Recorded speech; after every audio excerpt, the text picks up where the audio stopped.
Assalamualaikum warahmatullahi wabarakatuh.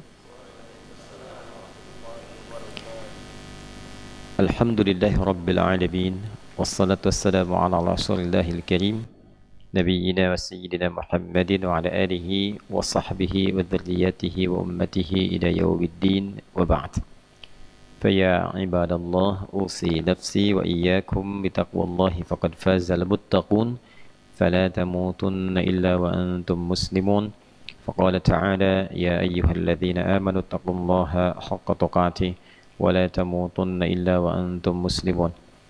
Saudara-saudariku al-mu'takifin wal-mu'takifat dan pemirsa dimanapun berada, alhamdulillah kita kembali menjalani aktivitas kita dan menjadi rangkaian yang semoga indah di hadapan Allah Subhanahu wa taala, karena hari ini boleh jadi menjadi hari terakhir kita melangsungkan kajian di bulan Ramadan tahun 1445 Hijrah di waktu subuh ini khususnya.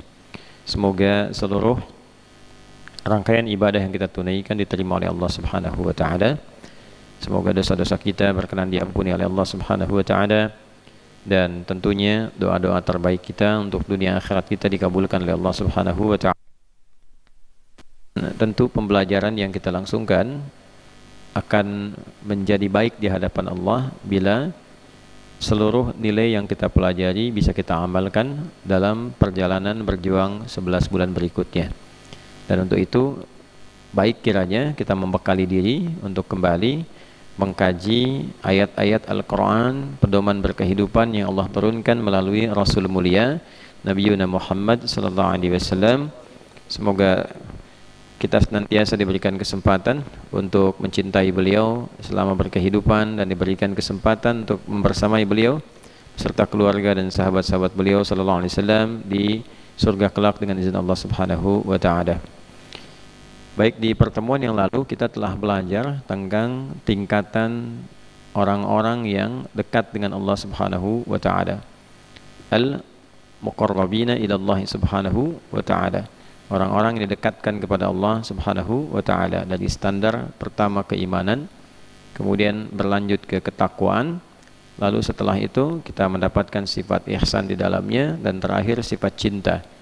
Yang turunan itu semua telah kita bahas di pertemuan yang lalu.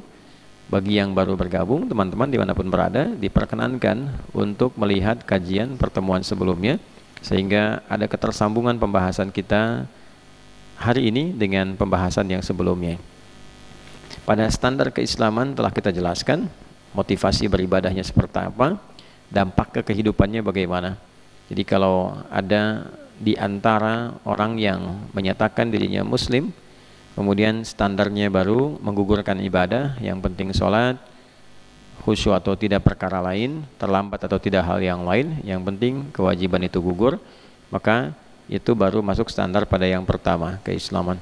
Bila sudah merasakan ingin ada perubahan, didorong oleh keimanan dan melahirkan kehusyuan, maka itu masuk pada standar yang kedua, yaitu standar keimanan. Dan itu yang paling basic, yang kedua ini adalah standar keimanan bagi orang-orang yang ingin sungguh-sungguh ibadahnya.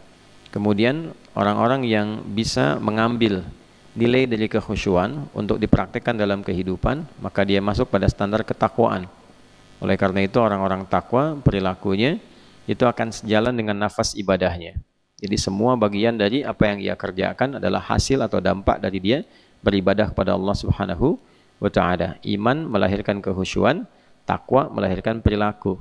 Jadi kalau dari iman itu kita beribadah kepada Allah dengan khusyuk, muncul sifat khasyah, maka dari takwa nanti muncul akhlak. Nah, akhlak yang dikerjakan karena Allah itu adalah sifat ihsan. Sementara sifat ihsan yang disertai dengan wujud cinta karena Allah, makannya karena Allah, minumnya karena ingin dicintai Allah, bekerjanya ingin dicintai Allah. Tentu ini akan berbeda yang kita lihat di dalam praktek kehidupan. Orang kalau makan atau bahkan makan sebagai ibadah dengan makannya ingin dicintai Allah, itu akan lain. Ya, sekarang kita ngaji banyak Al-Quran, saya contohkan kemarin, ngaji merasa sampai ke sifat ihsan, ya, merasa diawasi Allah dengan merasa ingin dicintai Allah, itu pasti akan berbeda. Ya, untuk itulah kemudian kita mempelajari setidaknya 4 tingkatan dalam mendapatkan cinta Allah Subhanahu wa taala. Di pertemuan yang lalu kita sudah belajar tentang cinta standar, yang standar ini hasilnya pun itu bisa istimewa. Ya, hasilnya pun bisa istimewa, yaitu dengan mengikuti seluruh tuntunan Rasulullah sallallahu alaihi wasallam yang membimbing kita berperilaku dalam kehidupan. Itu ditemukan di Al-Qur'an surah ke-3 Ali Imran di ayat ke-31. Qul in kuntum tuhibbunallaha fattabi'uni yuhibbukumullah. Itu poinnya. Lalu anugerahnya wa yaghfir lakum dzunubakum. Nah, itulah sikap standar kita dalam mencintai Allah dengan cara mengikuti petunjuk-petunjuk yang dibawa dan dicontohkan oleh Rasulullah sallallahu alaihi wasallam. Itu bagian pertama. Jadi kemarin kita sepakat kita berlatih gitu ya untuk meningkatkan itu. Kemudian yang kedua, belajar mencintai Allah dengan standar ibadah. Ya, dengan standar apa? Ibadah. Nah, ini adalah standar kesolehan. Di standar kesolehan. Jadi yang tadi, yang pertama itu umum bagi orang beriman. Ingin dicintai Allah, kerjakan ini. Nah, kalau kita ingin naik levelnya menjadi lebih soleh, lebih baik di atas yang pertama tadi, maka ada standar cinta dalam hal kesolehan. Nah, apa yang dikerjakan ini? Di antaranya adalah berusaha untuk menjadikan amal-amal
sifat pertama membagi dan kita menghemat untuk kepribadian kita dengan sifat yang sangat dibutuhkan, lalu membagi pada orang lain.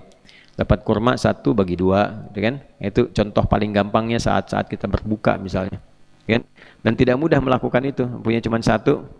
Ya, kurma masih bisa dibaginya besar, koaci tuh bagi 2.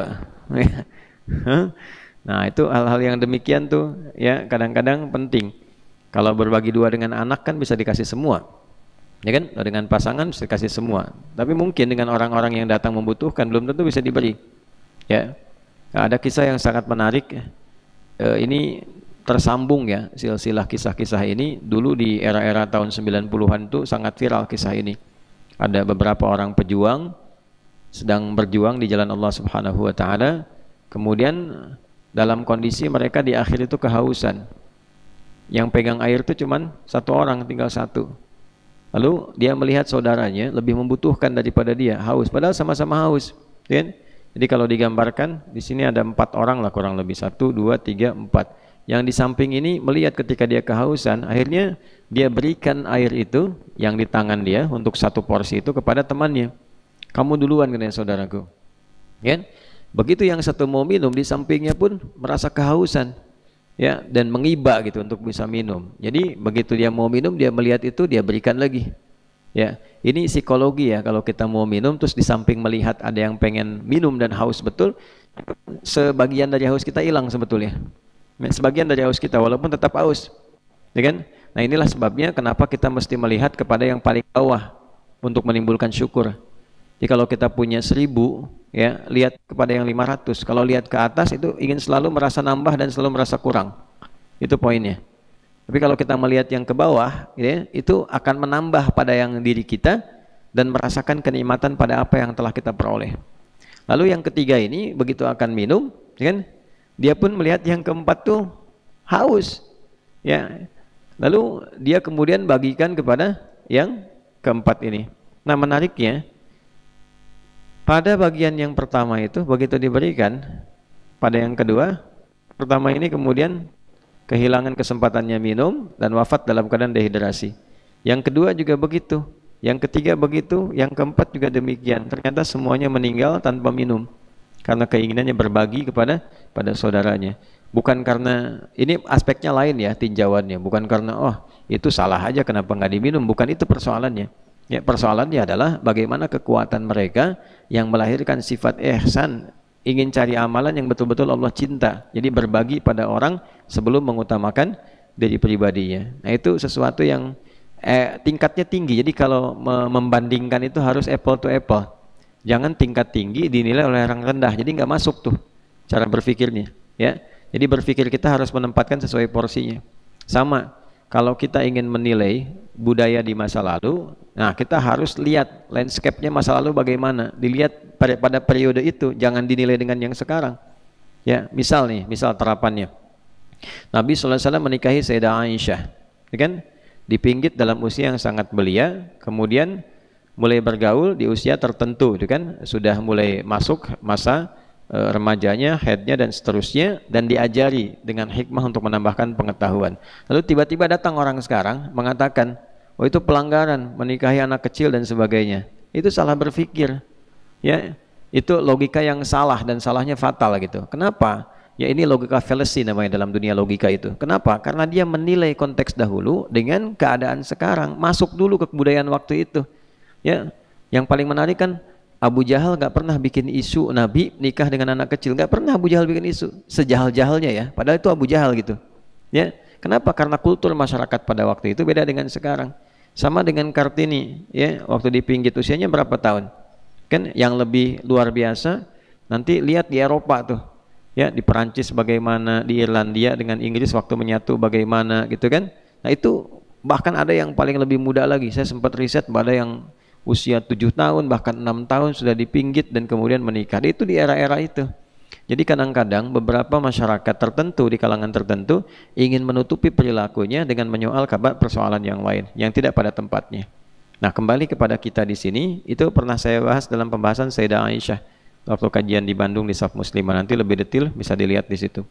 Nah, kembalinya ke sini, kalau kita ingin mengukur sifat muhibbin, ya, orang-orang yang mencintai Allah, jangan diukur dengan mukminin, jangan diukur dengan muslimin, itu nggak nyampe. Sama dengan ngukur mukminin pakai muslimin, tidak sama, ukurannya berbeda. Jadi kalau pengen naik level sampai yang ke atas, maka tempatkan cara mengukur kita di level itu. Paham sampai sini? Ya, nah itulah beberapa hal yang nanti kita kalau terbiasa demikian, menempatkan sesuatu, bahasa kerennya bisa menjadi proporsional sesuai dengan porsi yang dibutuhkan. Nah, yang soleh sudah kita pelajari bagaimana orang soleh mencintai Allah, ya kan? Nah, sekarang bagaimana orang salah berpeluang mendapatkan cinta Allah. Nah, karena standar di awal kan kita katakan cinta Allah ditebarkan untuk semua hambanya. Sedangkan hamba di Al-Quran kan dibagi dua, hamba yang soleh dan hamba yang salah. Dan dua-duanya disebut hamba. Itulah indahnya sifat rahman dan rahim Allah kepada kita semua. Dua-duanya ibad. Dan disatukan di ayat puasa dengan nama yang sama, ibad. Misal, hamba Allah yang saleh disebut ibad, ibadur rahman, wa ibadur rahmanil ladzina yamshuna 'alal ardi hauna wa idza khatabahumul jahiluna qalu salama. Ibad. Hamba Allah yang salah disebut ibad juga. Misal, qul ya ibadi, tuh, ibadi, hambaku, ada ku-nya tuh, masih diaku oleh Allah, masih diaku. Qul ya ibadiyalladzina asrafu ala anfusihim la taqnatu mir rahmatillah innallaha yaghfiru dzunuba jami'a. Lalu keduanya disatukan di ayat Ramadan di ayat 186. Wa idza sa'alaka ibadi, ya kan? Kenapa? Karena saat Ramadan itu cuman yang soleh dan salah yang mendekat kepada Allah. Yang soleh minta ditambah kesolehannya, yang salah minta taubat. Karena itu banyak orang taubat saat Ramadan. Banyak orang kembali dalam kebaikan saat Ramadan, ya. Jadi antara soleh dengan salah mendapatkan porsi yang sama. Orang soleh bisa naik tingkat dari mukminin ke muttaqin, ke muhsinin, ke muhibbin. Orang salah pun itu bisa akselerasi bahkan langsung ke muhibbin. Dan banyak sekali orang-orang yang tadinya terpuruk, tiba-tiba dapat cinta Allah, berubah mereka. Ada yang jadi wali gitu kan, ya. Wali-wali itu orang-orang soleh maksudnya. Ya, Allahu waliyul ladzina amanu yukhrijuhum minadh dhulumati ilan nur. Al-Baqarah ayat 257. Allah menjadi wali bagi orang-orang beriman, maksudnya pelindungnya, penyayangnya. Auliya Allahi la khaufun alaihim wa lahum yahzanun. Wali-wali Allah itu orang-orang saleh yang pada level tertentu ada yang tingkatnya sampai tingkat mahabbah, ya, kecintaannya kepada Allah begitu tinggi. Nah, ini poinnya. Nah, saya mau tarik lagi, ada orang-orang yang tadinya terbelakang tiba-tiba jadi hebat, jadi bagus gitu. Ya, dan kalau kita kisahkan banyak sekali. Ya, di era sahabat ada. Contoh misalnya Umar bin Khattab radhiyallahu taala anhu. Itu kan memusuhi Nabi, bahkan menghunus pedang ingin membunuh Nabi. Takluknya cuma sama ya surat Toha, pembukanya Toha, 2 huruf takluk tuh. Ya kan? Tiba-tiba berubah jadi orang yang sangat saleh dan sangat mencintai Allah. Sangat mencintai Allah sehingga Allah berikan juga karamah kepadanya. Salah satu karamahnya nanti kalau kita baca manaqib ulama yang ada di kitab-kitab hadis, Al-Bukhari itu bab terakhirnya manaqib, keutamaan ulama. Di situ kalau pengen jadi ulama betulan, tiru itu. Ya, kalau pengen jadi ulama betulan, tiru. Kan ada cara mereka ibadah. Saya waktu di akhir-akhir di Tripoli itu, saya kumpulkan amalan 4 imam madhab. Beli khusus untuk tahu Imam Abu Hanifah itu siapa, bagaimana jaga wudunya dari Isya sampai dengan subuh tuh nggak batal. Kebayang nggak tuh? Ya, sampai orang yang mandikan tuh komennya, aduh kamu ini meninggalkan amalan ya imam yang susah sekali ditiru gitu kan. Susah ditiru. Tuh. Imam Malik keutamaannya apa, Imam Syafi'i keutamaannya apa gitu kan. Khususnya Ramadan, Imam Syafi'i itu Ramadan itu bisa khatam Al-Quran 1 hari itu bisa 2 kali. Nah, sekali lagi jangan ngukur pada level kita yang nggak nyambung. Bagaimana itu, bagaimana bacaannya? Ya, aktivitas ente aja 24 jam baca Qurannya berapa, ya kan? Ulama itu sudah nggak ngajar kalau di Ramadan, semuanya dengan Quran. Jadi kalau sholatnya baca Quran, di luar sholat pun baca Quran. Pantas dalam seharinya diberkahi oleh Allah. Waktu itu ya, waktu kalau sudah diberkahi itu nggak ada ukuran. Ya, ada orang yang bisa khatam misalnya menghafal misal Al-Baqarah, taruhlah ada yang 2 tahun, 3 tahun, 1 bulan, 2 bulan. Kalau sudah berkah ada yang sehari hafal. Ya, Syekh Al-Mi'sarawi itu yang sekarang terbaik ya dalam memahami bidang tajwid, qiraat dan sebagainya dari Mesir. Sama satu lagi ada Syekh Aiman Rusdi Suwaid ya. Nah, Syekh Mi'sarawi itu hafal Al-An'am dengan Al-A'raf itu cuma 10 hari, 5 hari. Ya kan? Nah, kembali ke Imam Syafi'i, diberkahi waktunya. Kalau pengen lihat waktu-waktu berkah itu nggak kerasa, amal soleh itu dipercepat, terkumpul banyak, waktunya nggak kerasa. Ya. Kadang-kadang ada yang dalam tidur diberkahi seperti Ashabul Kahf. 309 tahun kok kayak baru kemarin tidur gitu. Ya, nah itulah waktu-waktu yang berkah. Nah, ada beberapa kalangan-kalangan itu demikian adanya. Jadi menilainya itu levelnya naikin dulu sama kita sehingga merasakan kenikmatannya baru komen. Ya, kalau belum sampai ke level itu nggak terasa. Nah, Umar bin Khattab diberikan oleh Allah di antara karamahnya adalah sebagai pemimpin itu bisa memberikan arahan pada prajurit dalam jarak yang cukup jauh. Prajuritnya sedang ya berada di zona militer, Umar di tempat lain, tiba-tiba begitu naik ke mimbar, Umar melihat ditampakkan oleh Allah, kasyaf, dibuka, ada pasukan musuh mau mengepung prajuritnya. Kata Umar, naik ke bukit sana gitu ya. Nah, orang-orang yang ada di situ prajuritnya mendengar suara Umar, naik ke bukit, pindah dan tidak terkepung. Yang hadirin yang sedang dengar khutbah bingung, loh Umar lagi tema apa kok kemana-mana, itu kan? Ya bisa saya begini tuh tiba-tiba gitu kan, awas ada Batman, kan bingung di sini ada apa, gitu kan? Misal saja contoh gitu ya. Lalu apa yang terjadi? Yang terjadi kemudian ketika prajurit mereka itu pulang, ya pulang kembali dengan keselamatan dan kemenangan, baru ngobrol mereka. Saya kemarin waktu dalam situasi di medan laga itu, medan perang, dengar suara Umar mengatakan naik ke bukit sana. Barulah terkonfirmasi dengan jamaah yang hadir di masjid itu. Kami pun juga bingung kok di hari itu Umar mengatakan demikian. Nah, ini kalau sudah sampai ke level-level muhibbin itu, Allah berikan kenikmatan-kenikmatan yang lebih, yang memang tujuannya bukan untuk mencari itu. Jadi muhibbin itu kalau sudah masuk ke levelnya, tujuannya bukan untuk tampil memiliki kesaktian, bukan. Ya, saya pengen amalan supaya bisa terbang misalnya, ya kan? Padahal tinggal naik pesawat aja gitu kan. Nah, itu nggak begitu caranya. Jadi mengamalkan sesuatu bukan untuk mendapatkan kesaktian. Muhibbin tidak begitu. Ya innamal amalu bin ya, yang penting cinta Allah. Mau Allah kasih apa terserah, gitu kan? Ya, nggak penting bagi dia. Yang penting saya mengerjakan sesuatu Allah cinta. Bagaimana saya sholat Allah cinta, syariat nggak ditinggalkan. Ya, bagaimana saya makan Allah mencintai saya, sudah. Nah, jadi kalau sudah pada level-level demikian, masya Allah banyak doa-doa yang terkabul. Ya, ada ulama-ulama saleh itu yang kadang-kadang nggak diminta doanya tuh lihat ada seorang alim saleh luar biasa, ilmunya banyak, takwanya tinggi, termasuk muhibbin. Ya, apa yang terjadi begitu lewat ada seorang bapak yang matanya buta, ya kan? Terus kata temannya yang satu, nanti ada ulama ya alim si fulan akan lewat tuh, dia deket banget sama Allah. Coba kamu sapa ketika lewat, minta. Jadi begitu ulama itu lewat, alim itu lewat, dikasih tahu, dipanggil, ya fulan, saya minta tolong, mohonlah pada Allah supaya Allah menyembuhkan mata saya. Ya, itu cuman 2 kalimat aja gitu yang disampaikan. Ya, semoga Allah menyembuhkan matamu, gitu aja.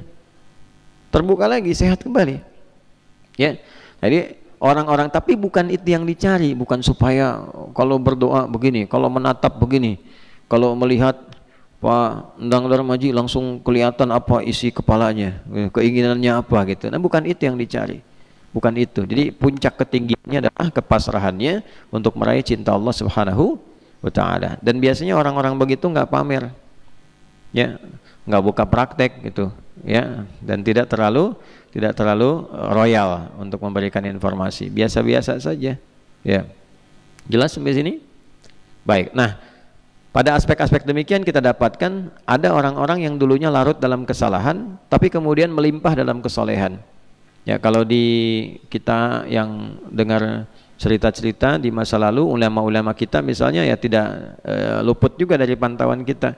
Misal yang sering kali viral gitu kan, Sunan Kalijaga itu, ya, apa latar belakang sebelumnya? Bagaimana Allah kemudian memuliakan derajatnya dan sebagainya. Atau juga yang lain-lain yang bisa kita dapatkan, ustadz-ustadz ada yang dulunya kan aktif di dunia yang tidak mudah. Ya, misalnya dulu yang populer Anton Medan misalnya kan. Nah, siapa sebelumnya lalu Allah angkat pada nilai kebaikan. Artinya orang-orang yang ingin berubah menjadi lebih baik itu pasti diberi peluang oleh Allah untuk kembali pada kemuliaan. Nanti hebatnya begini, kisah masa lalunya itu menjadi hikmah. Ada orang yang masa lalunya kelam jadi bincangan. Siapa dia? Emang dulunya juga begitu, pantas dia perampok dulunya, nyolong, kan? Terus itu begitu tuh. Nah, kalau ini enggak. Jadi walaupun dulu misalnya pernah mabuk, dulu pernah begini begitu, jadi hikmah. Jadi kisah kebaikan yang menginspirasi. Itulah hebatnya ketika seseorang yang salah itu mendapatkan cinta Allah, maka bagian-bagian hidupnya berubah menjadi kebaikan. Tapi nanti cinta itu saat diturunkan levelnya tadi, naiknya sampai mana tuh? Apakah petunjuk awal jadi mukminin, naik jadi muttaqin, muhsinin, atau pada puncaknya jadi muhibbin yang betul-betul mengharap cinta Allah Subhanahu wa Ta'ala. Baik, kita masuk pertama di Quran surah kedua Al-Baqarah di ayat 223. Sudah? Dari 222 dulu, 222 nanti ke 223.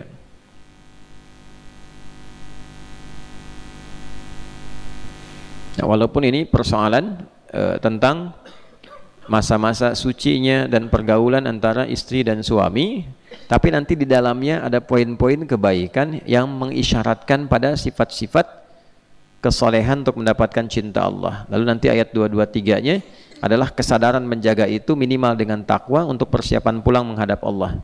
Ya, barulah diberikan kabar gembira dengan level keimanannya. Sudah? Baik, di ayat 222-nya dibuka dengan wa yas'alunaka 'anil mahiyid, gitu kan? Nah, lihat ke ujungnya, langsung ke ujungnya. Atau kita baca dari awal supaya ada ketersambungan yang baik. A'udzubillahi minasyaitonirrajim. Bismillahirrahmanirrahim. Wa yas'alunaka 'anil mahiyid qul huwa adhan fa'tazilun nisaa fil mahiyid wa la taqrabuhunna hatta yatahurna. Ada? fa idza tatahharna fa'tuhunna min haitsu amarakumullah. Dah, makanya di situ waqaf. Waqaf lebih bagus. Qaf dengan lam, ada alif. Waqaf aula, singkatan qaf lam, kemudian ada alif, singkatan dari waqaf aula, berhenti lebih bagus. Karena dari segi makna ada korelasi, tapi nanti ada makna kedua yang sifatnya lebih umum. Itu maksudnya. Kalau sod lam alif sola tulisannya, wasola aula disambung lebih bagus. Karena walaupun ini ada jeda untuk berhenti, membuka makna baru, tapi makna dengan sebelumnya tersambung lebih bagus. Ya. Contoh begini misalnya, ya. Ini kan tentang ada orang minta fatwa, ya kan? Tentang istri yang sedang dalam kondisi haid, masa liburnya, bagaimana pergaulan dengan suaminya. Secara singkatnya, tunggu biar bersih dulu, ya kan? Tunggu biar bersih dulu, biar bersih, biar sehat semuanya, karena itu kan sedang mengeluarkan bagian dari darah-darah kotor, ya, ada satu bagian dari ovum yang tidak terbuahi, kemudian juga kotor keluar. Nah, di masa-masa kotor itu berpengaruh kepada bagian tubuhnya, baik secara emosional, secara pikiran dan sebagainya, tidak stabil, ya. Kemudian dalam bagian tubuh juga itu masih dibersihkan. Jadi tidak baik ada hubungan antara suami dengan istri di fase-fase itu, karena nanti dampaknya banyak, baik itu di dalamnya kotor ataupun di luarnya banyak secara emosi yang tidak stabil, ya kan? Tapi zik mana zik ada nggak? Wah, itu zik. Nah, kalau nanti sudah nikah, sudah sidang, sudah jelas gitu kan, kuliahnya nikah misalnya, ya. Nah, nanti ada aja, ya, ketika ketemu pasangan hasrat, ingin dan sebagainya itu yang menjadikan, ya, walaupun tidak terjadi hubungan seksual, kan, tapi kadang-kadang pendekatan-pendekatan itu ada sehingga berpotensi melahirkan hal-hal yang kurang bagus. Disitulah kemudian muncul terakhirnya taubat. Innallaha yuhibbut tawwabin wa yuhibbul mutatahhirin. Kalau kamu ada kesan pengen melanggar itu, perbaiki, taubat gitu kan. Nah, dan juga Allah senang orang yang senang menyucikan diri. Jadi istri menyucikan diri, kita pun menyucikan jiwa. Sama-sama menjaga keadaan itu. Kalau ada kondisi terprovokasi oleh setan, hadirkan sikap taubat supaya mendapatkan nilai kebaikan di sisi Allah. Itu makna ketersambungannya. Tapi ujung ayat ini ketika ada waqaf aula, qa, kemudian lam dan alif, ada nggak di atasnya? Itu kan qaf, lam dan alif kan? Ya kan? Waqaf aula tuh di situ itu. Maksudnya apa? Bagian terakhir ini itu membuka makna baru yang sifatnya umum.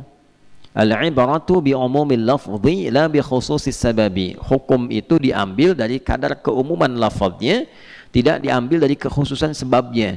Jadi bagian kedua, paragraf kedua di bagian ayat ini menunjukkan pada satu hukum yang baru, yang penting nilainya, yang tidak terkorelasi langsung dengan paragraf sebelumnya di ayat dimaksud. Paham nggak sampai sini? Nah, apa hukum barunya? Lihat kalimatnya, innallaha yuhibbut tawwabin. Ini poinnya, ya kan? Inna, sekali lagi sering kita sampaikan, harfu nasbin wa taukidin tansibul isma wa tarfa'ul khabara mabniyun 'alal fathi la mahalla lahu minal i'rab. Tuh, ya. Ji, nanti kalau mau niru apalin tuh. Mana Fajri? Ji, syahid. Kalau mau niru apalin tuh, ya. Inna harfu nasbin wa taukidin tansibul isma wa tarfa'ul khabara mabniyun 'alal fathi la mahalla lahu minal i'rab. Secara singkatnya adalah huruf yang berfungsi untuk menguatkan dan melahirkan hukum nasab. Dalam bacaan nasab itu kalimat berikutnya harakatnya fathah kalau dia mufrad, ya. Kalau jama' dia bergantung. Kalau mudzakkar salim maka ada ya sebelum nun, ya kan? Innal muslimin, ya kan? Innal mu'minin dan seterusnya. Kalau dia jamaknya misalnya muannats salim, ya, maka di ujungnya adalah kasrah, ya. Innal muslimina wal muslimati, ya, mu'minina wal mu'minati. Jelas, ya? Baik, itu pakai inna. Tapi dalam hal makna fikih lughah artinya menanamkan sesuatu dengan kuat, tancapkan. Nasaba, sering saya katakan, nasaba rajulu asahu fil ardi, seseorang menancapkan tongkat itu dengan kuat sehingga tidak goyah. Jadi kalau ada inna membuka satu kalimat dalam Al-Quran, maka tancapkan informasi di ayat itu pada jiwa kita dengan kuat, Jangan sampai goyah. Ya, jangan sampai goyah, itu pesan Allah. Karena saking pentingnya, tancapkan jangan goyah. Ya, innallaha, tancapkan pada hatimu jangan sampai goyah, kuatkan pada jiwamu, sungguh Allah itu yuhibbut tawwabina. Ya, amat konsisten mencintai. Penting ya, amat konsisten mencintai. Karena itu fi'il mudhari'. Ya, li ifadatil hadir wal istimrar wal mustaqbal. Fi'il mudhari itu fungsinya menghadirkan yang sekarang, terus membersamai, konsisten, dan juga ya hadir di masa depan. Jadi maksudnya sekarang terus sampai kapanpun, present, continuous, and future. Itu bahasa Inggrisnya kurang lebih demikian. Jadi yuhibbu, sekarang akan mencintai kalau engkau melakukan ini. Kalau engkau terus menjaga itu, Allah pun konsisten mencintaimu. Sampai kapanpun, sampai nanti engkau pulang kepada Allah, engkau pulang dengan status yang sangat dicintai. Nah, siapa yang meraih ini? At-tawwabin, orang-orang yang senang taubat. Ya, orang-orang yang senang apa? Taubat. Nah, taubat itu kan identiknya biasanya awalnya dengan salah kan? Ya kan? Mengapa kita sering bertobat? Karena memang sering salah. Mata sering salah lihat, dihitung. Lisan sering salah bicara, telinga sering salah dengar, diakumulasi. Begitu malamnya mau tidur sadar kita kan, makanya kita istighfar. Nah, istighfar itu dengan kesadaran. Kalau istighfar biasa dengan lapang rutinitas saja, itu bagus sebagai karakter membentuk istighfar. Tapi kalau di istighfar itu diisi dengan sifat cinta untuk mencintai Allah, nah ini peluangnya dapat ini. Gitu. Ya, dapat cinta Allah. Nah, salah satunya apa? Dengan kesadaran telah berbuat salah. Coba kalau mau tidur tuh istighfar. Pernah nggak istighfarnya gini, misalnya istighfarin mata nih, terus diingat-ingat tadi salah siapa, mata salah lihat apa, ya kan? Telinga salah dengar apa, Pak? Otomatis pasti kita merasa. Pasti itu. Dalam keseharian ini tuh pasti merasa. Jadi ketika akan tidur kemudian istighfar, kita merasakan begitu disebutkan astagfirullah. Coba latihannya begini ya. Misal astagfirullahaladzim, astagfirullahaladzim, astagfirullahaladzim. Terus diurut tuh, mata, telinga, lisan, sampai ke kaki. Itu hasilnya beda. Dengan sekedar kita astagfirullah, astagfirullah, astagfirullah. Beda hasilnya. Lain. Ya, nah ini poin. Kalau taubat itu dilakukan untuk mendapatkan cintanya Allah dan berlangsung konsisten. Taba, kan? Taba. Kalau terus berlangsung, tawwab. Kalau banyakan, tawwabun. Kalau jadi objek dari Allah untuk dicintai, tawwabin. Jelas? Taba yatubu. Ya, kita tasrifnya yang benar, ya tasrifnya. Jadi ngajinya enggak patah-patah. Ngaji patah-patah itu dengar, lompat, ya kan? Makanya waktu menasrif itu tasrifnya kemana-mana. Taba yatubu yutuban, ya kan? Fasbaka yufasbiku bukan. Instagrama yastanrimu instagraman, ya. Ya kan? Allahu akbar. Jelas? Baik. Taba yatubu, ya, taba itu bertobat, kembali kepada yang baik. Taubat tuh kembali jadi baik, kembali ke yang baik. Asalnya gini, ini jalan misalnya lurus nih, terus belok, jalannya salah, balik lagi ke jalan yang benar itu, lurus lagi. Nah ini taubat namanya. Jelas? Nah, jadi mengembalikan kita kepada track yang benar, itu taubat namanya, bahasa singkatnya. Paham ya? Insyaallah ya. Nah, orang yang selalu mengoreksi bagian dirinya supaya berada pada fungsi yang benar, itu naik jadi tawwab. Tawwab, terus koreksi diri tiap hari. Sempurna sih nggak akan mungkin. Fala tuzakku anfusakum, jangan menilai diri paling suci. Nggak ada yang sempurna. Pasti ada yang salah sepanjang manusia. Nah, bedanya kalau Nabi dengan Rasul punya sifat maksum, dijaga oleh Allah dari kesalahan itu. Ya, jadi langsung ada penjagaan Allah. Kalau kita diberikan potensi oleh Allah untuk menjaga diri, dikasih petunjuk, ya. Nanti makanya Nabi mengatakan istafti qalbak. Dalam kolbun ada apa? Ada takwa. Nah, takwa itu mesti hidupnya pakai iman. Latihannya dengan amal soleh supaya takwanya muncul. Karena itu kalau sudah sering amal soleh, sinyal takwa kuat. Jadi begitu ada provokasi setan berbuat maksiat, takwanya langsung muncul. Jangan lakukan. Itu setan. Ya kan? Coba kalau nggak percaya itu silahkan naikkan level ibadahnya, rajin gitu, ya.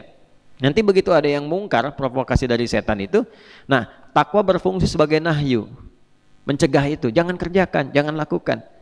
Nah, kalau takwa tidak dilatih dengan amal soleh, sinyal imannya meredup. Itu yang menjadikan orang-orang yang jarang ibadah itu mudah dan rentan terkena maksiat. Ya, ada yang level kedua. Kan yang diaktifkan dalam takwa iman. Ada orang ibadah tapi tidak mengaktifkan iman. Ya, artifisial aja, cuman luarnya aja kelihatan gerak-gerak, imannya nggak aktif. Sama dengan begini. Halo, apa kabarnya di sana? Masya Allah, sehat-sehat ya. Padahal sinyalnya nggak ada. Nyambung nggak? Handphonenya nyala, sinyal nggak ada. Bisa terkoneksi nggak? Enggak, cuman gaya aja seperti orang nelpon. Pencet-pencet ya, tuh, padahal nggak nyambung apa-apa, cuma lihat foto-foto doang tuh, ya. Yang lainnya nggak kelihatan. Nah itulah seperti itu. Jadi iman itu mau naik turun tergantung kita mendapatkan dan berusaha menghadirkan sinyalnya. Antum kan kalau nelpon nggak ada sinyal ambil jalan, ntar nih sinyalnya nggak ada. Kenapa ketika terkoneksi dengan Allah tidak mengaktifkan sinyal? Ya, tapi jangan juga menggunakan cara-cara yang tidak tepat, bukan waktunya telepon. Ya, paham ya? Nah, jadi itu kondisinya kayak gitu. Jadi kalau kita naikin sinyalnya dengan baik, sinyal takwa keluar, nanti mode pencegahan ada, mode untuk support juga ada. Yang hebatnya begini, support itu belum waktunya sudah diingatkan. Misal nanti sholat zuhur siang, padahal belum zuhur, baru habis subuh, sudah ingat zuhur. Kalau modenya kuat, ya nanti Idul Fitri besok, jangan dulu sekarang, kan? Diingatkan tuh. Jadi begitu ada yang misalnya tidak sesuai standar, hatinya langsung berkata, oh ini ada yang kurang tepat gitu. Nanti kurang tepat itu mengimbangi yang tepatnya seperti apa, dan responnya pun bagaimana gitu. Nah itulah sinyal-sinyal itu yang kita naikkan. Yang paling menarik adalah orang-orang yang ingin bertaubat, Allah diberi peluang, oleh Allah diberi peluang akselerasi percepatan mendapatkan cinta Allah. Bayang nggak tuh? Tadi di awal saya buka dengan kisah-kisah yang sangat luar biasa. Ya, tokoh-tokoh terdahulu banyak, ya, Ibnul Mubarak, kan? Kemudian juga ada Ibnu Dinar dan sebagainya, gitu, Malik bin Dinar. Itu luar, lihat latar belakang sebelumnya mereka siapa. Di zaman-zaman Nabi paling banyak, karena kan hidupnya jahiliyah. Ya, kalau ingin lihat wali-wali terbaik tuh di era Nabi, sahabat-sahabat itu. Jundub bin Junada, kok bisa dari kepala preman pembegal tiba-tiba menjadi penyampai hadis, orang paling soleh di kampungnya pada eranya. Ya, sehingga beliau memviralkan tentang kotanya, kampungnya yang tadinya pembegal berubah jadi pada baik. Atas fadilah apa? Fadilah taubat. Ya, fadilah taubat. Diajarkan oleh Nabi, dibawa pulang, diajarin ilmu taubat. Setelah itu dekatkan diri kepada Allah, tiba-tiba viral, kampungnya berubah jadi baik. Sampai orang tahu nih, kalau dulu kalau lewat Gifar mesti siapin setoran, kalau enggak habis barang kita. Kalau sekarang Masya Allah orang Gifar, orangnya taat-taat, baik-baik, maka dikenal dengan Al-Ghifari. Nama aslinya Jundub bin Junadah. Ya, Al-Imam An-Nawawi sampai memasukkan itu, ya, hadis-hadis beliau itu, bahkan dalam, ya, di bagian pembuka yang Al-Arba'in itu masuk hadis ke-18 itu kan Jundub bin Junadah, dan itu hadisnya hadis takwa. Dan seringkali Jundub ini duet dengan Muadz bin Jabal dalam periwayatan hadis. Jadi kalau antum belajar sanad-sanad hadis, itu seringkali menemukan duet maut antara, ya, Jundub bin Junadah dengan Muadz bin Jabal. Ya, duet maut itu kan artinya kuat, hebat gitu kan, dan seterusnya. Itu sanad-sanadnya itu muttasil dengan baik, isinya pun luar biasa, dan rata-rata isi-isinya itu pengingat kepada nilai kebaikan. Ya, haddatsana qala, perhatikan kalimatnya, ya, an Jundub bin Junadah wa Muadz bin Jabal radhiyallahu taala anhuma an Nabi sallallahu alaihi wasallam qala ittaqillaha haitsu ma kunta wa atbi'is sayyi'atal hasanata tamhuha. Tuh, bertakwalah engkau kepada Allah dimanapun kau berada, ikutin yang buruk-buruk dengan yang baik, maka engkau berubah menjadi lebih baik. Hadis taubat kan, hadis taubat. Terus bangun tidur tuh yang alhamdulillah ahyana ba'da ma amatana, itu riwayatnya Jundub dengan Muadz juga berdua. Ya, Jundub bin Junadah, kemudian Muadz bin Jabal meriwayatkan hadis dari Nabi tentang bangun tidur. Alhamdulillahilladzi ahyana ba'dama amatana wa ilaihin nusyur. Jadi kalau Allah ingin berkenan merubah, itu levelnya bisa langsung tinggi. Jadi kalau ingin mendekati Allah karena salah, rumus cepatnya dari Al-Quran tuh coba naikkan level tobatnya ke level cinta, ke level muhibbin. Jadi tobatnya itu karena cinta Allah. Kan tobat tuh macam-macam kan motivasinya. Tobat tuh satu, ada yang pengen diampuni dosanya. Yang penting dosa diampuni. Ya kan? Itu standar kan? Ya kan? Standar kan? Orang minta ampun kan pengen diampuni, standar kan? Nanti ada ukuran. Bagaimana tahunya diampuni dosa itu? Jelas ya? Yang kedua, ada yang pengen dibimbing jadi baik, pengen berubah. Makanya di Qur'annya taba wa aslaha. Ya, setelah bertobat, berubah jadi baik. Tobat kamu berubah, kan gitu kan? Ya kan? Yang kedua itu kan naik, berubah, diampuni dosa jadi berubah. Nah yang ketiga ini yang mahal. Yang mahal, tobat ingin dicintai Allah karena punya rasa cinta terhadap Allah. Ini yang paling mahal. Ya, ini yang paling mahal. Jadi apapun yang dia kerjakan, nanti kita akan dapat contoh misalnya kasus-kasus dosa-dosa yang kadarnya besar, misal pembunuhan, kan? Misal perzinaan dan seterusnya. Kalau sekarang korupsi, kan, dan sebagainya gitu kan. Yang besar-besar lah, kadar-kadar besar yang ancamannya, pasalnya juga tinggi, terus ayatnya juga dengan ancaman yang luar biasa. Apa yang terjadi? Itu ketika seseorang ingin mendapatkan cinta Allah, jawaban pertama Allah kepadanya, hambaku. Ya. Apa pertama jawabannya? Hambaku. Ih, kalimat itu mahal sekali. Karena kalimat itu kalimat yang menjadikan seseorang kalau diberikan itu oleh Allah di ujung hayatnya, itu jaminan surga. Ya, misal nih, mau meninggal sedang sakarat, dapat kalimat itu dari Allah, hambaku ibad misalnya, itu sudah jaminan surga. Dari mana dalilnya? Quran surah 89 Al-Fajr ayat 27 sampai 30.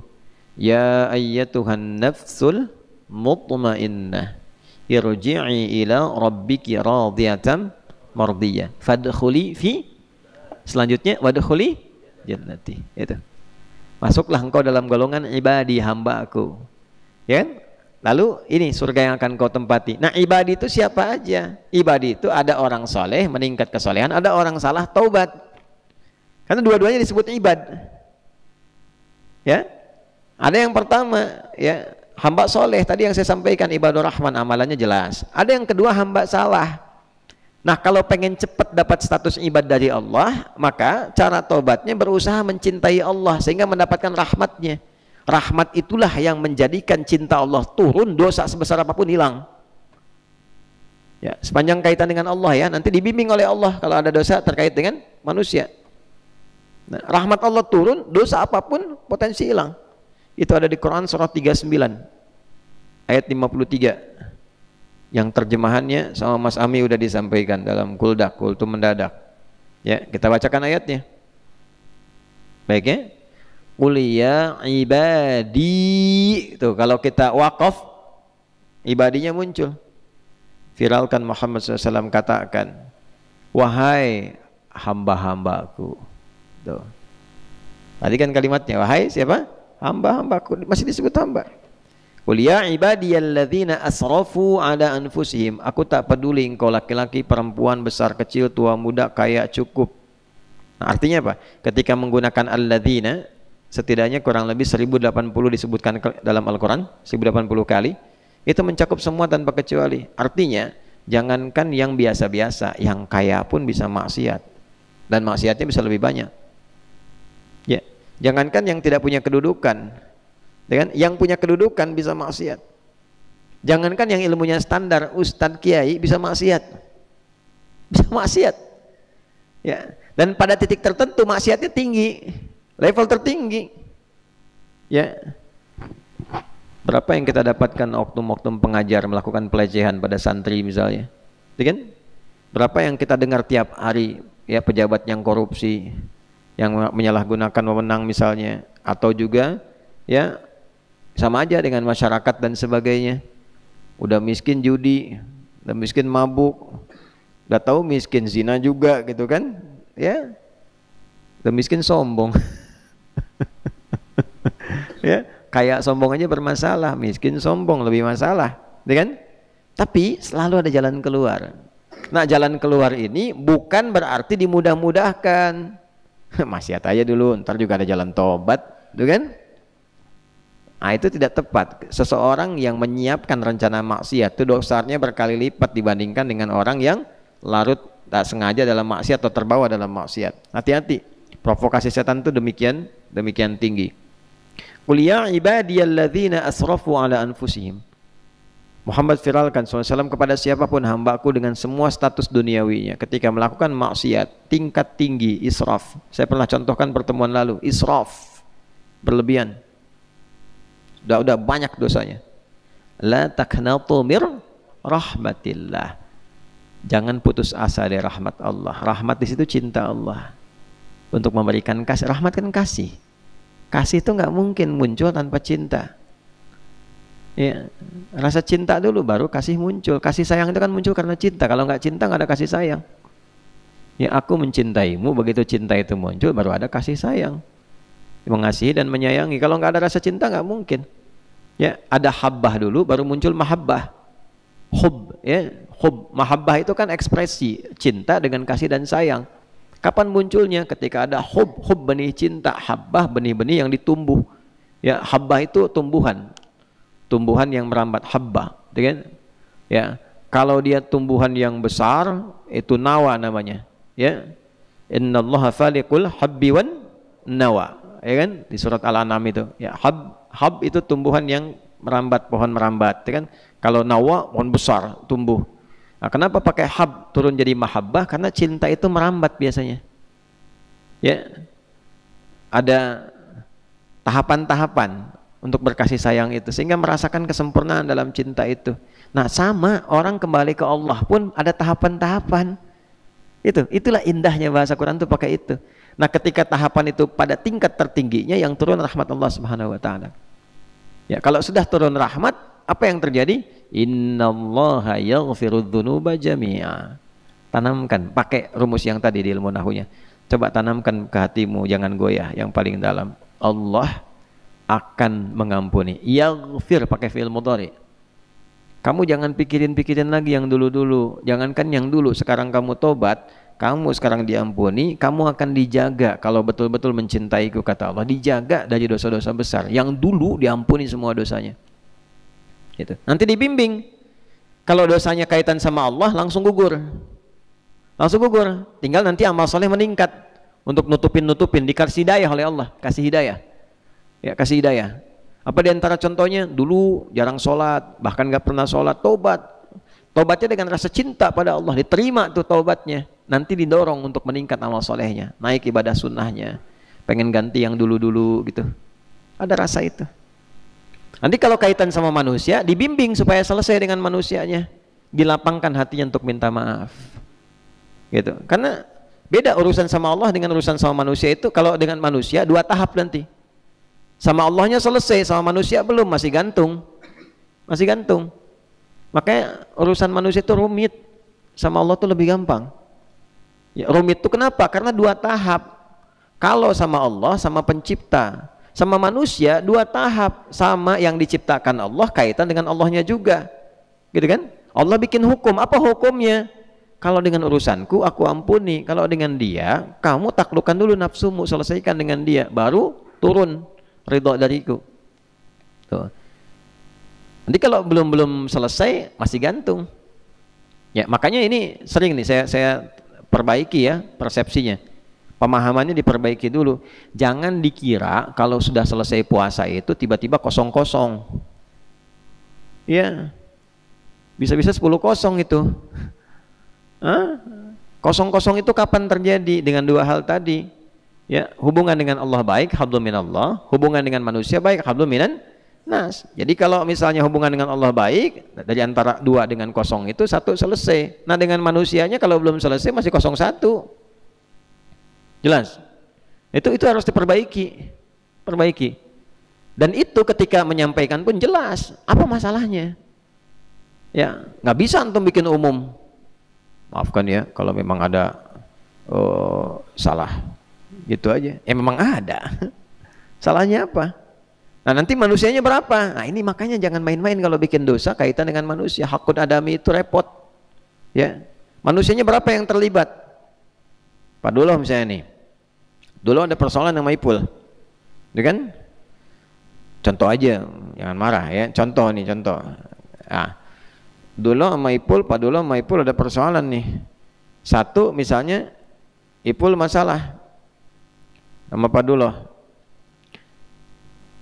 Ipul cerita ke temennya, Supernosa misalnya cerita, Amar cerita, Syafiq cerita tuh, yang ngejelek-jelekin Pak Dulu, ya. Tiba-tiba begini misalnya, Ramadan selesai, pas sholat di masjid yang sama, Ipul dengan Pak Dulu, sholat minta maaf, aduh maaf Pak Ane kemarin hilaf katanya, ya kalau hilaf untunglah ingat sekarang saya juga mungkin ada salahnya, salaman tuh berdua. 0-0 dua-duanya, tapi antara Ipul dengan Supernosa, dengan Amar, dengan Syafiq belum selesai. Sebelum itu diralat. Tuh, makanya jangan sembarangan pasang status. Apalagi pada aspek yang keliru, belum jelas, sudah ngambil kesimpulan, sudah menyebarkan, sudah bikin gosip, itu ngeralatnya susah. Ya, dan biasanya itu yang paling susah. Kalau Pak Duloh begitu tadi mendapatkan fitnah demikian, itu transferan pahala banyak dari sini itu, ya piramid itu sampai ke atas tuh, ya multi level maksiat gitu kan. Nah, ini yang tuh maksiat, ini dapat transfer pahalanya, yang ini dosa ikut-ikutan, ya kan. Nah itu yang tidak mudah, dan ini yang paling membahagiakan setan. Tertawa aja setan, makin banyak tuh, ya ada reseller nih setan paling senang kalau yang begitu tuh, ya karena cuma sedikit aja kemana-mana akibatnya tuh. Ya untuk itulah kemudian dikuatkan kembali sifat taubat itu. Kalau benar, yang pertama selesaikan dengan serius, hubungan dengan Allah selesaikan. Kalau ada hubungan dengan manusia, taklukkan diri kita, karena kalau sudah mampu menaklukkan diri kita, itu lebih mudah mengaturnya. Udah habis itu lapang. Ya terserah, yang penting kita nyampaikan aja. Kan orang juga kalau kita datang dengan baik-baik, dengan cara yang baik, dengan mengharap rahmat dan ridha Allah, Allah berikan juga petunjuk kepada orang itu untuk tidak bersikap sembarangan. Ya, memang awal-awal datang mungkin kalau dosanya begitu besar nggak ngenakin. Begitu datang, ngelihat Aldi mau datang, punya dosa masalah besar, baru ngelihat wajahnya, non siap, saya bukan siapa, saya Aldi gitu. Ini misal kan. Udah nggak apa-apa, pelan-pelan. Nah nanti berdoa dulu supaya Allah melembutkan hati orang itu untuk memaafkan, berikan kebaikan. Doa dulu. Nah dengan doa itu kemudian bisa ada kelembutan, ada ketenangan. Rabbi syrahli sadri wa yassirli amri wahlul 'uqdatan min lisani yafqahu qawli. Allahumma ftahli futuhal arifin. Buka ya Allah hatiku supaya kitanya arif, ya. Walaupun Mus'ab hatinya arif, gitu ya. Nah jadi nanti begitu sudah arif, bijak, kita bisa datang lembut, ya lembut, hati udah lembut, ya latif, ya latif, ya latif, gitu kan. Lembutin hati kita tuh, minta sama Allah. Nah kitanya udah nyaman, bisa datang, tergerak, abis itu tuh lancar. Dan hebatnya kayak nggak punya masalah, leplong aja, leplong. Nanti lawannya, kalau kita mendapat perlakuan kurang baik dari orang, lawannya apa? Al-kadhimina al-ghaidha wal'afina 'anil nas. Balik ke yang kemarin. Nanti urusan kita dengan orang itu ditutup, kitanya lapang aja, nggak kepikiran. Dan kita pun nggak tahu, difitnah, dituduh, dibikinin hoax, kita nggak tahu karena kita banyak pekerjaan yang lain. Hanya fokus pada yang lain saja, sementara orang itu masih sibuk dengan pekerjaannya. Jadi sepanjang belum minta maaf, itu selalu gelisah, kitanya nggak kepikiran karena persoalan dia belum selesai. Jelas ya? Nah itu. Kemudian utang. Jangan disimpulkan kalau berdosa utang lunas. Nah, utang tetap ada, ya kan? Nah, taubat misalnya dari korupsi, gimana tuh membebaskan hartanya? Ada babnya juga. ada babnya sendiri. Ya, pernah mencurinya fisik, ya kan ada dua tuh, curi hati orang dengan curi fisik, dengan istri orang digoda-goda sampai cerai dengan suaminya, balik sama dia, ya kan curi hati orang tuh, ya kan? Nah, itu juga salah. Cara tobatnya gimana? Islam tuh detail sekali, detail sekali. Dan kasus-kasusnya mungkin terjadi.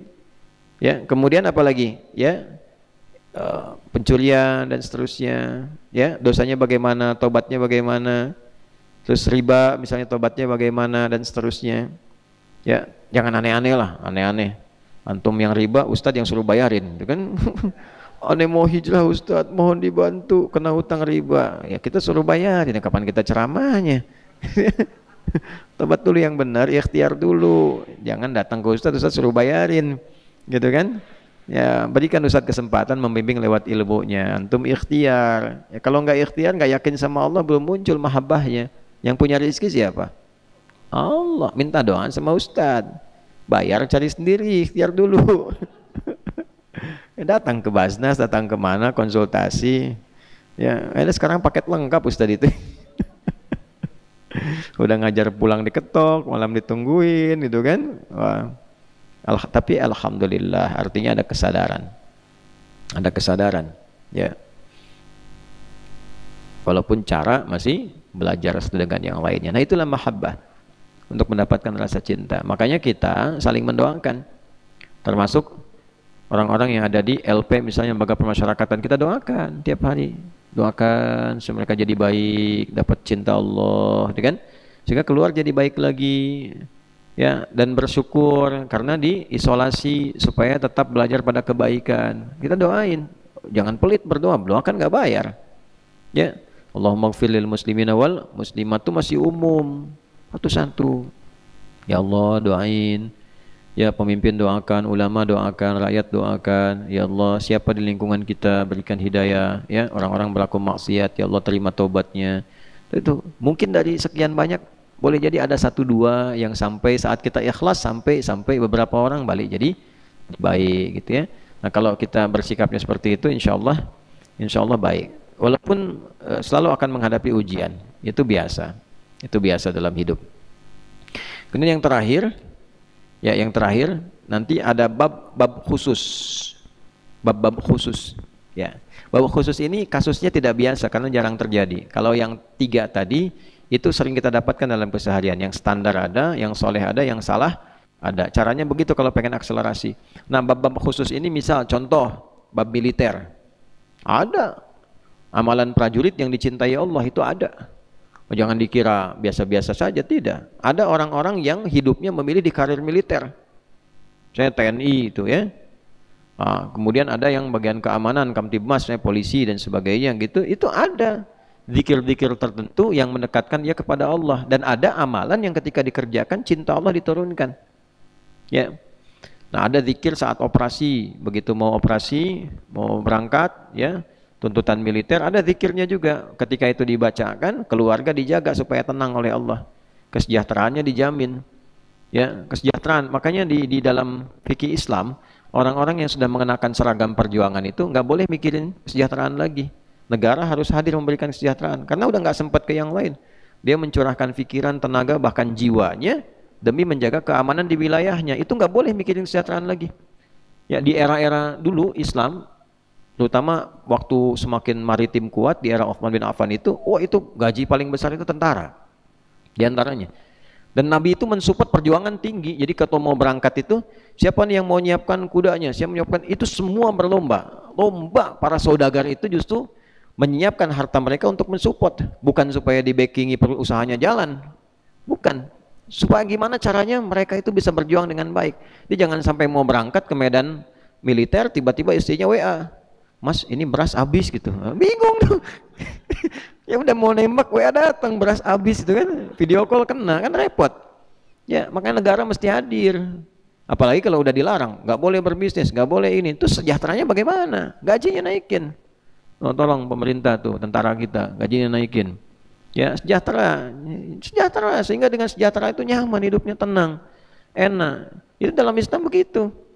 Ya. Nah itu kita mesti hadir. Yang ulama-ulama doain bersamai tentara, polisi semua itu naikin supaya nyaman. Jadi kalau lihat Pak Duloh di jalan itu, melanggar, diingatkan, Pak jangan melanggar lagi ya, ini nggak boleh lewat sini. Pak Duloh juga jangan ngeluarin 100.000. Wah 100.000, gaji dia udah 100 juta misalnya dikasih 100.000, nggak level, kata sejahtera. Gitu. Yang keluar juga begitu. Kita mampu kok insya Allah. Tambang kita banyak, ya mineral kita banyak. Masa nggak ada 1, 2, 3 tambang untuk kesejahteraan? Ya, para prajurit, kesejahteraan para polisi, kemudian PNS yang lain, guru-guru tuh. Nah, baru kemudian semua level-level yang sama. Insya Allah kalau semuanya baik-baik dengan cara yang baik, insya Allah semua baik. Ya, nanti ketika dikenakan niatkan ibadah. Makanya di surat Al-Kahf itu ada orang pakai baju hijau-hijau masuk ke dalam surga riang gembira, pakai gelang-gelang emas, wa yalbasuna libasan khudra, pakai baju hijau-hijau. Itu ulama kita tuh dulu waktu ya sama-sama dia melahirkan, membina, kemudian mendampingi, itu detail sekali, itu detail sekali. Di dunianya terhormat, di akhiratnya mulia. Itu. Tapi semua mesti kembali kepada nilai kebaikan. Nah, kalau sudah begitu, zikirnya apa? Di surat As-Saff untuk mendapatkan cinta Allah. Kalau udah ada tugas-tugas gitu di aspek militer, bagaimana caranya berjuang cinta Allah dapat? Ya. Nah, itu ada di surat As-Saff.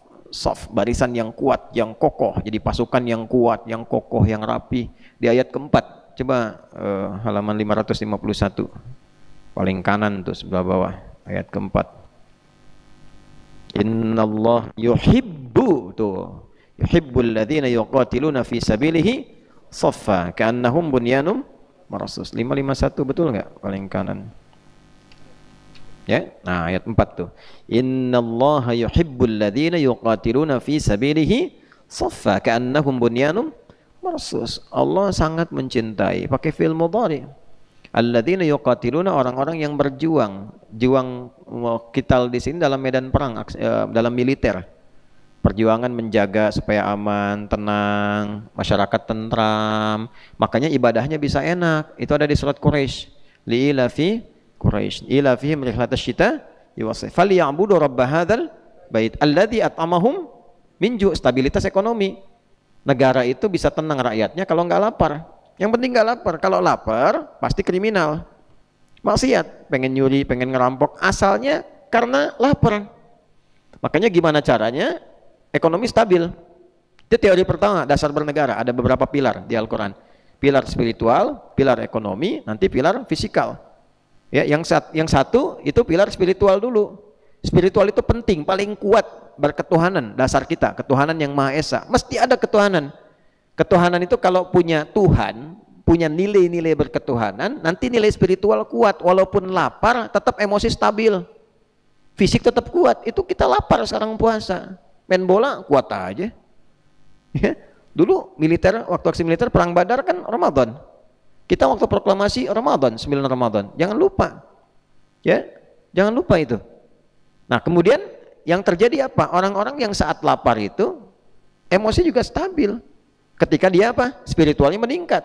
Begitu spiritual meningkat kan ada kesabaran. Sabar. Mau makan? Sabar. Habis maghrib. Mau minum? Sabar. Habis maghrib. Istri, suami dan nikah? Sabar. Habis maghrib. Siksa sana tarawih. Habis maghrib. Ah, Pak Duloh ini ada aja nih. Duloh, habis maghrib. Aduh, sabar, latihan, sabar. Zik. Tuh. Sabar, kuliah dulu, lulus dulu, sabar. Anak orang mau diwisuda, diri sendiri wisuda aja belum. Nah, sabar, tonton tuh sama calonnya tuh. Ya, oh, Jackie Chan, lulus dulu. Ya, kita pemirsa di sini lengkap semua ya. Keponakan Jackie Chan ada sini ya, Supernosa ada. Apalagi tuh ya, wali kota juga ada sini tuh. Alhamdulillah ya. Lengkap lah, pokoknya kita i'tikaf tuh waktunya ibadah khusyuk, bahagia tapi tidak menurunkan marwah, kan? Tidak bohong, tidak dusta. Yang penting kita saling menghormati, membahagiakan, dan kita betul fokus dalam ibadah. Balik seperti tadi, innallaha, pakai inna lagi, ini semua pakai inna. pakai inna semua tuh. Nah, kalau prajurit baca ayat ini, wah itu bangganya luar biasa. Pakai seragam, siap, tancapkan pada hatimu yang paling dalam. Jangan goyah. Nah, apa itu? Innallaha yuhibbul ladzina yuqatiluna fi sabilihi shaffa. Ketika engkau akan berangkat membawa misi, tanamkan pada jiwamu yang paling kuat. Aku mencintaimu, kata Allah. Kapan cinta itu diberikan? Ketika semua operasi yang akan dilakukan itu dilakukan dengan shaffa. Rapi, kompak, terukur, saling menolong, saling membantu, dan diniatkan untuk mencintai Allah. Itu bedanya gitu. Menaati Allah, yang muslim tuh begitu. Nanti bonusnya itu operasi tuntas, selesai, bonus itu ya. Kalau tahap tertinggi, yang paling tinggi, para sahabat tuh kalau udah waktu-waktunya berjuang, itu saya ilustrasikan begini ya. Ada baru pulang nih, begitu baru pulang nyampe rumah, udah lama berbulan-bulan, istri udah nyambut ya, semua udah mandi, udah mau makan, lagi ngobrol begini, baru datang tiba-tiba ada panggilan, nada munadin lil jihad, panggilan ada operasi militer berikutnya, jihad jihad jihad. Itu langsung pamit sama istrinya, mah panggilan Allah tiba, papa pamit dulu ya. Oh, sin tuh kalau dalam posisi begitu gimana kamu tuh, baru pulang operasi sambut istri gitu kan, tiba-tiba ada panggilan, berangkat sekarang gitu kan, bilang sama istri, mah papa ada panggilan dulu ya. Gimana tuh? Pul gimana tuh Pul tuh ya, udah itikaf di sini, pulang ke rumah tiba-tiba saya telepon, Pul merapat, gimana tuh? Istrinya gimana tuh? Tarbiyah dulu, istrinya ditarbiyah ya, supaya nggak ada keluhan. Apa istrinya? Berangkat deh bang, bismillah, kalau kita nggak ketemu di dunia, ketemu di surga. Masya Allah. Ntar dulu baru nyampe. Itu kan tarbiyahnya nggak jalan, karena ini disampaikan dan tahu tujuan hidup. Nah, makanya bagi orang-orang demikian, hidup kembali tugas, hidup lagi itu bonus gitu, bonus ya, makanya keberaniannya tinggi karena merasa ada kehidupan, bukan kematian, ada kehidupan, itu sempurna tugas ya. Jadi begitu sudah dilakukan, nah sofa ya, sofa itu yang terukur, strateginya bagus, rapi, mitigasinya bagus, saling menolong satu dengan yang lain. Jadi kalau ada yang sulit, yang lain dibantu, ya kan? Jiwa korsanya tinggi. Nah, niatnya untuk ibadah, itulah keluar resolusi jihad dulu begitu. Ya, jadi di Islam itu udah pasti kalau orang Islam pasti mencintai negaranya. Gak bisa dipisahkan, Islam dengan doktrin cinta negara itu gak bisa dipisahkan. Jadi kalau ada kejadian, wallahu alam, dan kita berlindung dari itu ya, ada gawat misalnya negara nih, itu yang pertama berdiri garis depan pasti orang Islam, karena kita punya doktrin ini, dan itu bagian dari mahabbah kita kepada Allah, dari mahabbah kita. Bergerak, preman yang mabok aja bisa jadi jihad fisabilillah gitu. Yang tatoan tuh bisa keluar, Nabi dilecehkan, jangankan yang biasa, yang tatoan yang mabuk bisa keluar tuh, siapa yang hina Nabi katanya kan, gitu. Cintanya tinggi ya, alhamdulillah. Makanya tuh jangan pernah lihat orang dengan perilaku maksiat yang ada, lihat dengan kesempatan dia tobat, bi'aini rahmah, dengan kacamata kasih sayang. Kalau udah begitu tuh kita ke semua tuh sama rata, hadir kita bersamai. Ada orang kurang, hadir ya, karena bunyanum marsus, seperti bangunan yang kokoh. Bangunan itu kan saling melengkapi. Kita ada zeninya, ada armednya kan, sifat sosialnya, perlengkapannya, ada darat, laut, udara, semua. Nah itu kompak, rata. Masyarakat juga membersamai, namanya manunggal bersama rakyat, manunggal bareng-bareng. Ya kalau ada yang kurang, anggaran kurang dari atas, kurang pas, datang. Kita yang berlebih, siapa? Kumpul. Ulama doain, teman-teman yang punya ya saudagar-saudagar fasilitasi. Ya yang usaha-usaha itu jangan pamrih, jangan digunakan hanya untuk jaga. Orang udah latihan berbulan-bulan, tahun-tahun latihan perang, suruh jagain toko, ya, nah, jagain perusahaan, suruh begini begitu. Nggak begitu caranya. Support, itu kan? Jangan transaksional. Jiwanya itu jangan sampai dibeli gitu ya. Nah, walaupun kemudian ada hal-hal demikian untuk membantu, niatkan juga supaya stabil, sehingga sifat saling membantunya menjadi baik.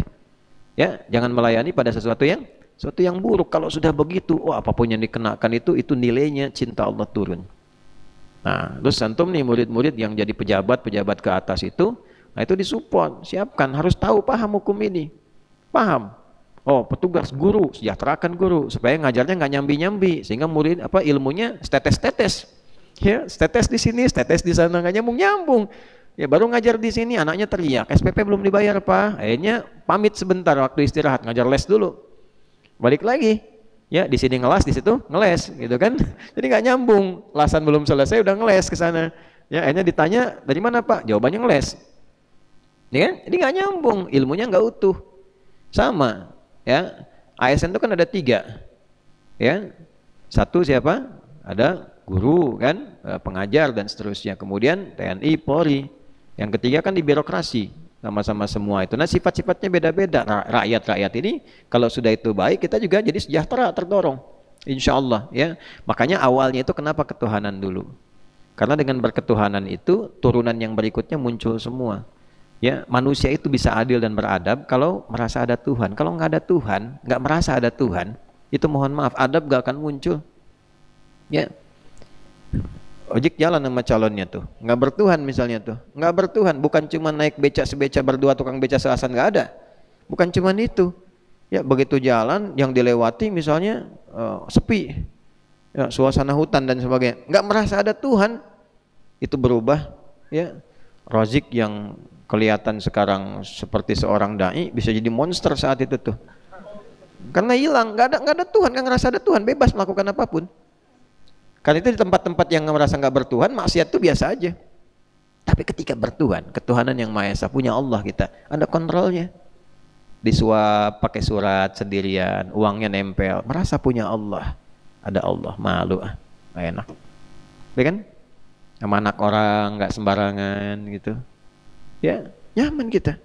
Merasa ada Allah. Nah, itu berketuhanan baru muncul adab. Adil tuh nggak bisa optimal kita. Supernosa anak 2, apakah bisa adil pada keduanya? Belum tentu. Sama istri bisa adil? Belum tentu. Tapi kalau punya Allah dibimbing kita, gimana menyikapi, gimana membawa, gimana menempatkan, itu poinnya.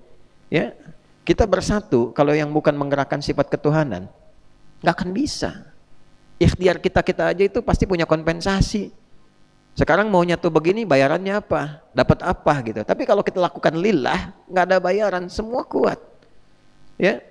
Hikmah itu datang, sifat bijak itu, kemudian musyawarah bisa adil. Kalau semua punya sifat ketuhanan, kalau enggak, musyawarahnya punya kompensasi, kumpul-kumpul transaksi, saya dapat apa, kamu dapat apa. Tapi kalau kita bertuhan, yang di bawah maslahat, titik temunya kemaslahatan, kita kumpul ini, kebaikannya apa untuk orang di luar kita. Baru muncul keadilan. Itulah 5 sila tuh. Ketuhanan yang Maha Esa, kemanusiaan yang adil dan beradab, persatuan Indonesia, kerakyatan yang dipimpin oleh hikmat kebijaksanaan dalam permusyawaratan, perwakilan, keadilan sosial bagi seluruh rakyat Indonesia. Nah, ngajinya total. Kalau itu bisa kita lakukan dengan baik, itu jalan. Nah, itu kasus-kasus. Jadi ada beberapa segmen-segmen tertentu yang mendapatkan cinta Allah. Nah, nanti di lain itu ada bakti pada orang tua, hubungan orang tua dengan anak, hubungan suami dengan istri, hubungan guru dengan murid. Jangan dikira biasa-biasa saja. Ya, kalau saya mengajar, melakukan karena cinta kepada Allah, itu dapat sesuatu. Anda pun belajar menghormati guru dengan cinta kepada Allah, bukan karena faktor gurunya. Faktor cintanya kepada Allah. Yang Allah titipkan pengetahuan kepadanya, titipkan misalnya contoh darinya, lalu kita mencintai Allah dengan cara misalnya bersikap baik kepada guru, itu dapatnya beda. Antum lihat ya, ulama-ulama kita yang hebat-hebat, dari dulu sampai sekarang. Bagaimana adab mereka kepada guru itu dan niatnya apa? Saya selalu sering berikan contoh Imam Nawawi Al-Bantani, karena kita di Banten nih. Imam Nawawi Al-Bantani itu betul-betul mencintai Allah dalam pencarian ilmunya, sehingga ketika mau berangkat itu yang diinginkan Allah apa? Kan ilmu, bukan aib. Maka beliau selalu membawa harta tertentu di sakunya untuk sedekah sebelum berangkat ke majlis. Sedekah, infak, bagiin orang dengan niat apa? Enggak pengen lihat aib gurunya. Karena namanya manusia pasti punya aib. Ya. Jadi sibuknya apa? Dengan ilmu, akhirnya berkah. Nggak pernah tahu aib gurunya. Ya, bukan berarti lihat nggak lihat, dengar nggak dengar, tapi nggak pernah peduli dengan itu, ditutup, dihijab oleh Allah. Sehingga dengan itu semua biasa aja yang kelihatan baik. Nah, sehingga muncul kaidah dalam ilmu adab. Kalau kalian ngaji adab, kita ngaji adab, ada kaidah, kan? Perilaku guru itu selalu harus ditakwilkan oleh muridnya sepanjang yang bisa ditoleransi. Ya, bukan pelanggaran maksiat betulan. Ya, guru bersikap buruk kepada santriwati, udah tahu pelanggaran, ditakwilkan, oh itu mungkin ingin memberikan energi tertentu. Bukan itu, ya maksiat itu namanya. Jelas ya? Nah, tapi kalau kita lihat misalnya sesuatu sikap yang kadang-kadang begini, dalam posisi apa seperti itu, lihat, cek, wajar atau tidak, ya kan? Nah, demikian adanya kalau kita bisa berlihat baik, dan nanti aspek berikutnya keberkahan. Keberkahan itu bisa dipakai di luar majelis, ya, luas, sifatnya luas. Nah, itu koreksi untuk kita semua, termasuk untuk saya pribadi. Makanya saya sering katakan, hal-hal yang kurang baik, kurang sepakat atau apa, kalau masih dalam konteks perbincangan didialogkan. Tapi kalau merasa berbeda, tidak usah saling mencela, ya, termasuk dengan guru-guru yang lain. Ya, dengan guru-guru yang lain ada kebaikan, silahkan diambil, dilihat, ya kan? Tapi kalau bicara hal-hal yang kita tidak sepakat, ya sudah, ditinggalkan pada aspek itunya. Yang lainnya dihormati. Jelas ya? Sampai di situ, sehingga membuka jiwa kita tuh selalu stabil dalam kebaikan. Gak ketemu orang, kok aneh, orang ngaji jadi putus silaturahim. Ya, ngaji kok dia nggak bisa komunikasi, ngaji nggak bisa salaman, ngaji dulu orang ngaji jadi tersenyum, sekarang ngaji orang cemberut misalnya, berarti ada yang salah, ya kan? Nah, itu hal-hal yang tidak boleh terjadi di sini. Kalian ngaji yang betul, ya. Ketemu orang bersikap yang baik, ya, bersikap yang mulia. Beda pendapat hormati. Kalau memang itu di luar dari batas-batas standar, cara menyampaikannya yang lembut. Nabi Musa aja ketemu Firaun oleh Allah diperintahkan lembut, ya, ketemu dengan Haman juga diminta untuk dialog yang elegan.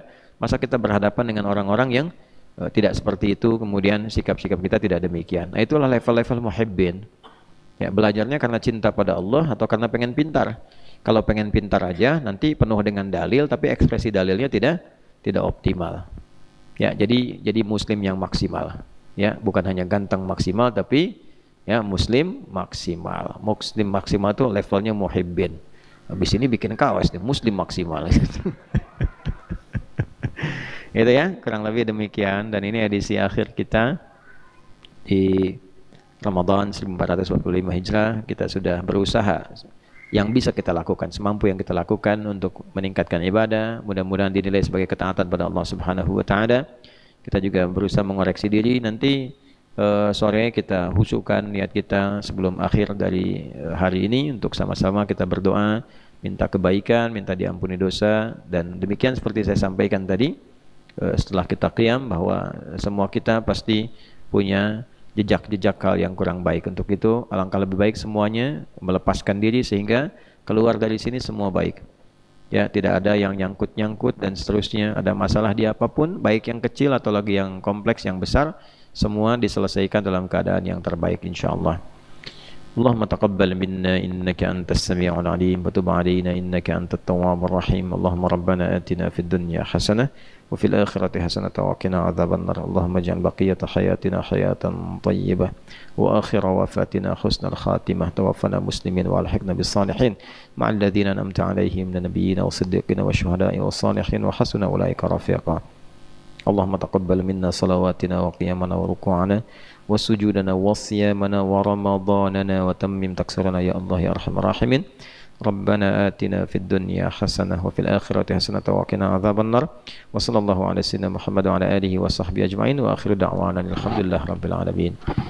Sebelum saya akhiri dengan salam, saya umumkan teman-teman pemirsa dimanapun berada, terutama terkait dengan jadwal ta'lim. Saya menerima beberapa informasi, ada tata cara informasi kajian kami yang rasa-rasanya tidak seperti yang biasa kami lakukan. Jadi teman-teman juga penting disadari, saya umumkan, kalau menerima flyer atau apa, cross check ke sistem media kita di Akhyar Center. Oke, tolong di cross check. Satu, kajian Ustaz Adi Hidayat nggak ada bayar-bayar. Ingat itu. Jadi kalau ada flyer, kemudian di bawahnya misalnya ada HTM, Hotmail, sekian, itu pasti bukan. Dan pasti nggak pernah saya setujui. Ya, nah kemarin saya disampaikan ada tanggal 11 Mei Ustaz Adi di Masjid Al-Jabbar di Bandung. Kajian umumnya Ustaz Adi untuk akhwatnya Ustazah Fulan, bawahnya ada bayar. Poster saya besar di situ. Itu hoax. Ya, dan itu tindakan salah. Nggak ada konfirmasi ke manajemen dan nggak pernah nyampe ke saya, dan itu tidak ada kegiatan saya tanggal sekian di tempat yang dimaksudkan. Jadi kalau teman-teman khususnya Bandung sekitarannya ada informasi demikian, itu hoax. Dan untuk pembuatnya ini bulan Ramadan, hati-hati ya, hati-hati. Orang berbuat taat jangan sengaja berbuat maksiat. Ya, satu itu, nggak ada bayar-bayar. Yang kedua, saya nggak pernah minta apapun. Mau minta tarif, minta apa, nggak pernah saya minta demikian. Kalau ada, kita berangkat malah berangkat sendiri. Dan nggak usah repot-repot gitu kan. Nah, di daerah-daerah juga kalau mau ngundang-undang, jangan repot-repot. Kami bisa datang, insya Allah datang. Ya, jangan sampai masyarakat kumpul-kumpulkan uang, nggak baik seperti itu. Kami datang, nggak usah merepotkan diri. Ya, Pemda itu yang daerah-daerah, lebih baik uangnya dipakai untuk masyarakat. Pakai untuk masyarakat. Saya datang bukan untuk cari uang. Ya, kita datang bawa risalah untuk menyampaikan hal-hal yang baik. Kalian juga begitu nanti. Ya, jangan sampai kalian berdakwah itu cari-cari demikian. Nggak baik. Ya, Allah sudah cukupkan kita mendapatkan ilmunya secara gratis. Nah, apa yang menjadikan kita kemudian mencari sesuatu yang bukan bagian dari prioritas yang Allah berikan kepada kita? Ya, jaga itu baik-baik. Sebelum kita keluar, sebelum kita berdakwah, kalian pulang mungkin akan diminta khutbah Jumat apa dan sebagainya. Zik. Mau nikah ya ada biaya, jangan cari dari begituan. Ya, minta sama Allah, Allah maka kita punya Allah. Ya, paham? Nah, Jackie Chan dia paham tuh. Ya, baik. Terima kasih. Assalamualaikum warahmatullahi wabarakatuh. Alhamdulillah.